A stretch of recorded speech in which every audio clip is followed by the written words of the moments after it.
Inshallah, people. EA has for a long time tried to shake off its reputation as the worst company in America. This is the company so bad they have a Wikipedia article documenting the shit people say about them.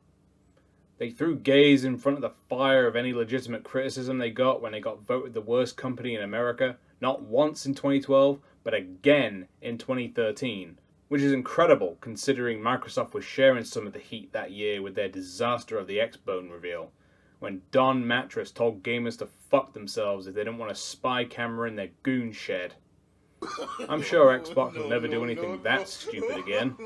EA went from scandal to scandal, from the loot box stuff in Battlefront to Mass Effect 3's ending, to John Rigatoni suggesting people spend money to reload their gun in a shooter game. When you are 6 hours into playing Battlefield and you run out of ammo in your clip and we ask you for $1 to reload, you're really not very price sensitive at that point in time. We're not gouging, but we're charging. As well as shutting down studios such as Bullfrog, Westwood, Pandemic, and Visceral. And other crimes such as not shutting down Bioware. But you know what? There's always a bigger fish. And in this case, there's always someone else who's got more money than you. The games industry is going through an upheaval at the moment. Ubisoft announced their new Tencent-backed studio. Microsoft decided to shoot themselves in the foot by increasing the price of Game Pass and offering less, with so many people cancelling their subscriptions it crashed the site. People are trying to lie about the sales numbers and other things for Ghost of Yoko Ono. Look at all these pointless minigames you can do with the controller. IGN are now beginning to realize that every cinematic soiny that's 50% walking about trauma and grief and learning how to live, laugh, and love again are the same $100 million therapy sessions. Layoffs are still happening up and down the industry, and Randy Pitchford, oh Jesus, I'll come back later. And it's like the old saying goes, never let a good crisis go to waste. And with that, Saudi Arabia just closed their deal to purchase EA for 55 billion big ones. Or more specifically, a hedge fund owned by the Crown Prince of Saudi Arabia, and a hedge fund owned by Jared Kushner. Because you see, it's not enough to own large swathes of Formula One, Newcastle United, Ronaldo, and demonstrate that large numbers of comedians are soulless sellouts who will abandon any principle they have if there's enough zeros on the end of a paycheck. But they need increased control in the games industry as well. They've already got shares in Capcom, Take-Two, Nexon, and even Nintendo. Some are saying that this acquisition will lead to layoffs. I don't like the word layoffs. They're just going to be restructuring. As in, restructuring most of the employees out of the door. Well, they gotta pay that $1.6 billion a year interest somehow. The nature of this deal will leave EA $20 billion in the hole, so they have to make that money back somehow. This could result in every asset being stripped from the company and sold off, leaving the vultures to pick the last bit of meat off of EA's bones.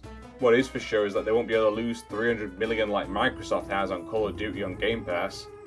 If so, they'll have to continue the microtransactions, the layoffs, the use of AI, as if everybody isn't doing that already, as well as selling off IPs, and maybe even selling off entire studios. Bioware at this point are pretty much just resigned to their fate, waiting for the axe to come. Excuse me. Okay. Some optimistic souls are looking at being sold off. Those people are begging for a savior. Which company though? Sony? Well, they've been pretty quiet lately. Microsoft? And they're going through some stuff right now. Disney? Who make sure to have this kind of content removed for countries where it's illegal. Some people are warning that guns and football are in, and that the gay shit is out. And I say, stop. You don't have to convince me anymore. I mean, really, what's the worst that can happen from this deal? What are they going to do? Continue to be morally bankrupt? Continue to make shitty games? Continue to nickel and dime every customer? We're not gouging, but we're charging. Continue to abuse their employees? Well, that one could get worse.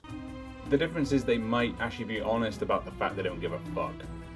Look at FIFA, FC players.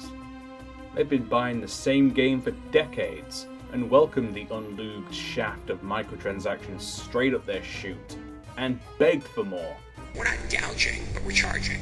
And if you just cancelled your Game Pass subscription, that's $360 a year saved to spend on them. At least with this, we might actually get some titties back in our games, instead of every female character looking like a waxwork sculpture of Greta Thunberg, someone left out in the sun. The only real downside is if you review their games badly, you get 100 lashes.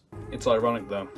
The company who bought out smaller developers, ran them into the ground, and then shut them down in order to keep the IPs they had, which particularly happened under John Ravioli, has now been bought out and will maybe be gutted for all it's worth if it's unable to make money. There really is a bigger fish. My laundry's done. Okay. If selling out everything you stood for is good enough for all Bilbo Burlap, then it's good enough for me.